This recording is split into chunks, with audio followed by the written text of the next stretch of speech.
UKLO 1 year masters. No IELTS required up to 5 years visa. High visa success rate.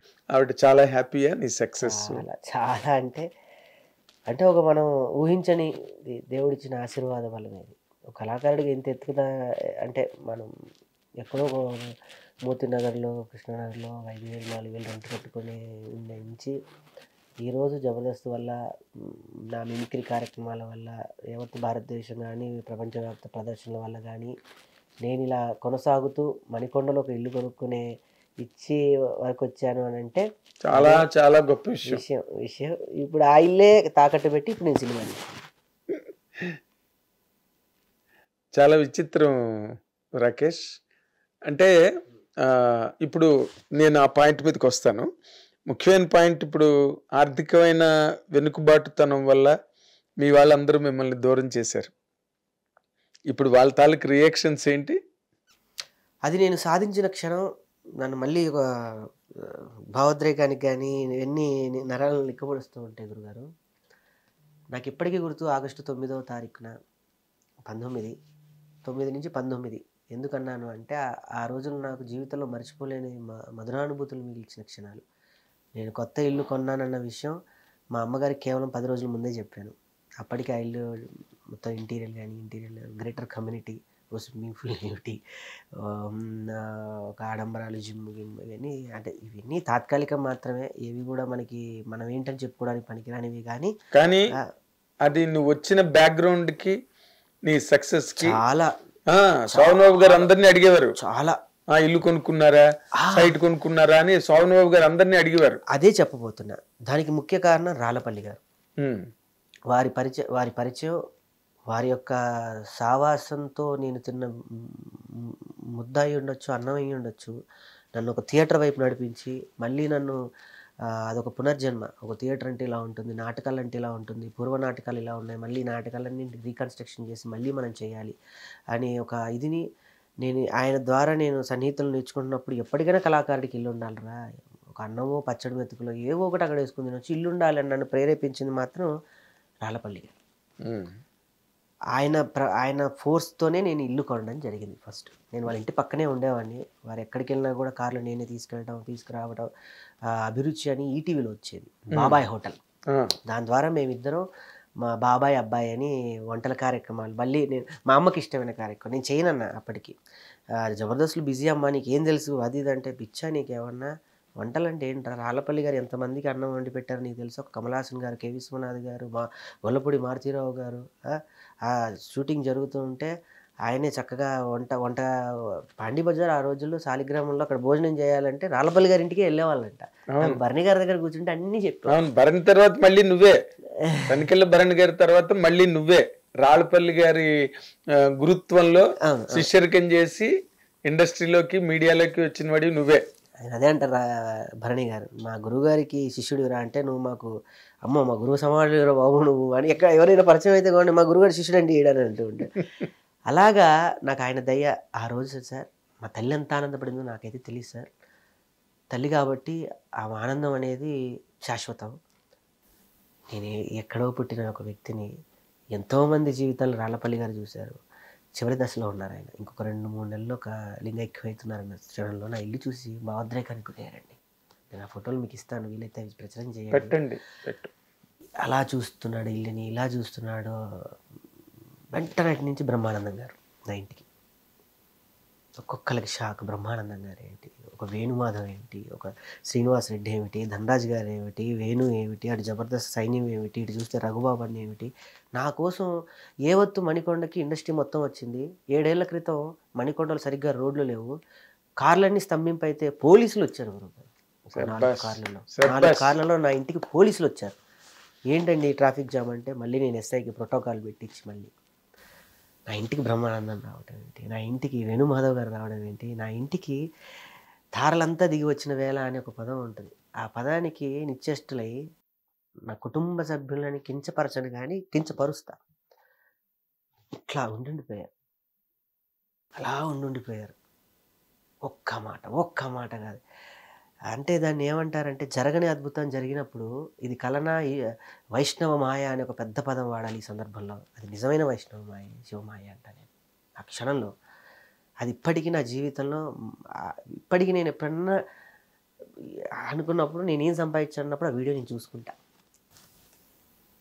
ఆ video మీకు నేను పంపిస్తాను కూడా, లింక్ చూడండి. నా యూట్యూబ్ ఛానల్లో ఉంది, చంటబ్బాయి అని నా యూట్యూబ్ ఛానల్ ఉంది నాది. అందులో నేను పొందుపరిచాను దాన్ని. రాళ్ళపల్లి గారు ఎంత చక్కగా వాళ్ళందరూ కూర్చొని, రాళ్ళపల్లి గారు, నరసింహారావు గారు అని మీకు తెలిసే ఉంటుంది, సీనియర్ ఆర్టిస్ట్ అయినా, అందరూ అక్కడక్కడ కూర్చొని, నా ఇంటి స్విమ్మింగ్ పూల్ అక్కడ ఉంటుంది, స్విమ్మింగ్ పూల్ పక్కన ఒక రకంగా ఉంటుంది, అక్కడ కూర్చొని జోకులు వేసుకుంటూ ఆలి గారు, బ్రహ్మానందం గారు, రాళ్ళపల్లి గారు, మన్ని గారు అందరూ. చాలా చాలా గొప్ప సక్సెస్ రాకేష్ అది మనిషి జీవితంలో. ఎందుకంటే మీ అమ్మగారు మా అంత కష్టపడి మిమ్మల్ని పెంచినందుకు నువ్వు చాలా పాజిటివ్ డైరెక్షన్లో ఎదిగి మళ్ళీ ఆవిడ్ని ఒక సుస్థిరమైన స్థానంలో, బేజారు గందరగోళం రేపు ఎలాగా అన్న పరిస్థితి లేకుండా ఆవిడ్ని సుఖపెడుతున్నందుకు చాలా సంతోషం, అభినందనలు నీకు. బట్ అటువంటి ఇంటిని తాకట్టు పెట్టి సినిమా తీసేంత అగత్యం ఏం ఏర్పడింది? అంత ఎక్సైట్మెంట్ నీకు ఎందుకు వచ్చింది? నాకు అర్థం కావట్లేదు. రాసుకున్నాను సార్, నేను కథ రాసుకున్నాను, చాలా మందికి దగ్గర తిరిగాను, చెప్పాను, వెళ్ళాను, అక్కడ దాకా వెళ్తున్నాను, అయిపోతుంది కథ. ఇది కథ ఫస్ట్ నేను సినిమా తీయడానికి అర్హత ఏంటి రాకేష్, నువ్వే ఏంటి అని అంటే, నేను కాదు ఆ సినిమాకి హీరో, ఆ కథకి కథే బలం. ఒక లంబాడీ కుర్రోడు, నేను ఇది అవార్డు కోసం తీశాను మరి సినిమా.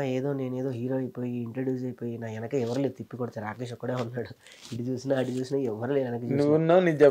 జబర్దస్త్ ఉంది, తిరిగి కొడితే మా అయితే మళ్ళీ ప్రాధాయపడితే జబర్దస్త్కి వెళ్ళిపోగలను తప్ప నన్ను ఓదార్చడానికి ఇప్పుడు ఎవరు లేరు. రాళ్ళపల్లి గారు లేరు, నేనున్నా నీకు అని చెప్పడానికి. వేణుమాధవ్ అన్న సపోర్ట్ ఉండేది, ఆయన కాళ్ళకి అందరూ నాకు తెలిసిన వాళ్ళంతా ఒక్కొక్కళ్ళు వెళ్ళిపోయారు. ఏదన్నా నేను వెళ్ళి భరణి గారికి చెప్పుకోగలను. ఆయన ఎంతవరకు చేస్తారు, సినిమా తీస్తున్నాను అంటే ఆయన కాల్ షీట్లు అన్నీ ₹1 తీసుకోకుండా ఫ్రీగా ఇచ్చారు, ఒక్క 1 NP తీసుకోకుండా. అదే నాకు మహాభాగ్యంగా నేను భావించిన, అదే మహాభాగ్యం. ఇప్పుడు ఎవరు ఏది పెడితే అదే ప్రసాదం తప్ప, పైగా అంత బిజీ యాక్టర్ అయ్యి ఉండి, అంత పెద్ద యాక్టర్ అయ్యి ఉండి కాల్ షీట్లు పట్టుకోవడం అంటేనే చాలా కష్టం. అలాంటిది నాకు తెలియకుండా చాలా తిరిగి నా వెలుగుకి నేనే ప్రమిదయ్యాను, ఒత్తయ్యాను, నూనె పోసుకొని వెలిగించుకున్నా. వెలిగితే 10 మందికి వెలిగినిస్తా, ఆడితే ఒక్కడిని ఆడిపోతా. కాదు అసలు ఇప్పుడు దిల్ రాజు గారి కైండ్ ఆఫ్ సినిమా ఆల్రెడీ బలగం తీశారు. నాకు టైం ఇచ్చారు. రేపు ప్రెస్ మీట్ అంటే మీరు రావాలని ఆహ్వానించాను.